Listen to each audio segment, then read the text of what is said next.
Hey everyone and welcome. Today we're diving into one of the most complex challenges of our time, the fight against radicalism. We're going to be drawing from a really insightful analysis by Dawn.com to go past the usual headlines, beyond the battlefields, to really try and understand Pakistan's fight against extremist ideology. All right, so here's our roadmap for this explainer. First, we'll tackle the limits of the current security-first approach. Then, we'll get into a more complete model for change, look at the absolutely crucial role of civil society, break down the huge hurdles to success, and finally, talk about what a path forward really looks like. For years, Pakistan's response to terrorism has been all about force. But as we're about to see, a strategy that only focuses on security has a massive blind spot. It's kind of like treating the symptoms of a disease over and over again, but never actually trying to cure the disease itself. And this really brings us to the core question of this entire discussion.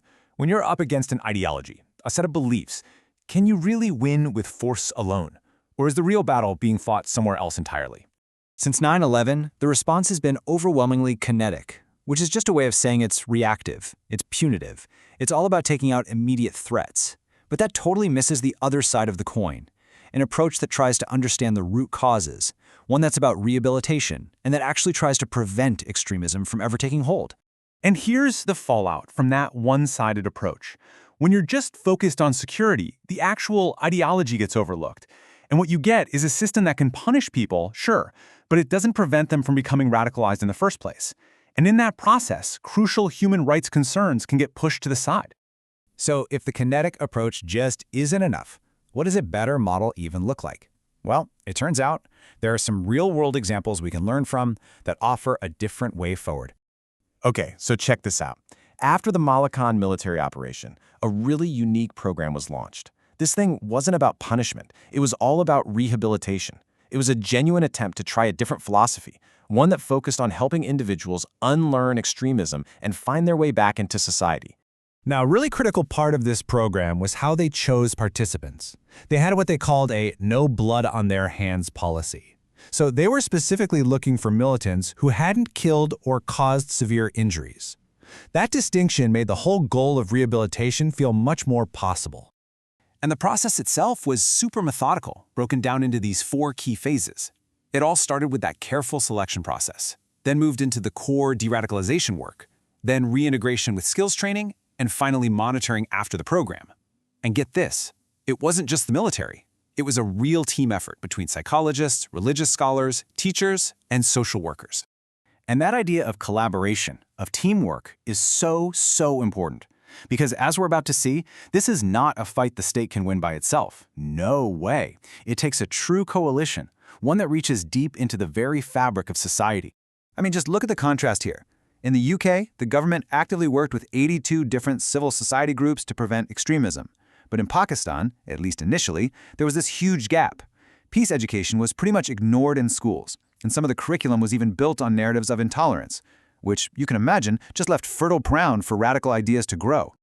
This number? Wow. It's just staggering. According to UNICEF, 25.1 million children in Pakistan are out of school.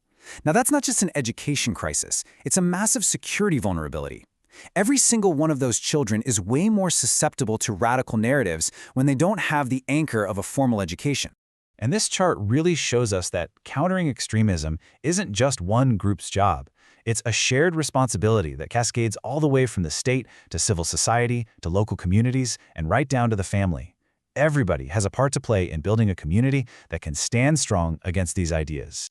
Okay, so if collaboration and getting the whole community involved is the answer, why isn't it just happening? Well, this is where we have to get real about the huge challenges and roadblocks that are standing in the way. The hurdles are everywhere. Politically, there's no single national policy, which means programs are often temporary and just rely on donors. Socially, there's this deep-seated stigma that makes reintegrating former militants incredibly hard. Institutionally, you've got a lack of expertise, and, this is critical, aid workers face very real security threats. And all of this is just supercharged by the online world, where fake news and extremist ideas can spread like wildfire. And when you zoom in on the programs themselves, you start to see even more cracks. Monitoring after someone leaves is often weak or non-existent. The initiatives are just too small and don't have enough resources to last. A lot of them rely on imported content that doesn't really connect with local communities. And they can completely overlook the core reasons people get radicalized, things like poverty, identity crises, and a feeling of injustice. Let's just pause on this for a second, because this really gets to the human cost. Rehabilitation doesn't happen in a bubble. The family decides to support a member who's coming back, that family can end up being shunned by their own community. That kind of social pressure can completely destroy even the best-laid plans. All right, so we've looked at the problem, we've seen a potential model, and we've talked about the obstacles. So where do we go from here? What's the actual path forward to building communities that can last? Ultimately, it all comes down to this. The entire strategy has to evolve. It needs to shift from being a top-down, security-first approach to becoming a true partnership between the state and every level of society. That's the fundamental change that has to happen for any of this to work long-term. And this is where civil society becomes a total game changer, not just as a helper, but as a leader in promoting dialogue and actively challenging violent narratives both online and off, creating real opportunities for marginalized groups and rebuilding the community trust that extremism just eats away at. This quote from the analysis really just says it all, doesn't it? This whole thing isn't just about stopping the next attack. It's about building communities that are naturally resistant to extremist ideas. And that resilience and the peace that comes with it can only happen through real, genuine collaboration. And that kind of leaves us with one final and maybe most important question to think about. If extremism is a problem that grows from within a community, can the solution really come from anywhere else? Thanks so much for joining me for this explainer.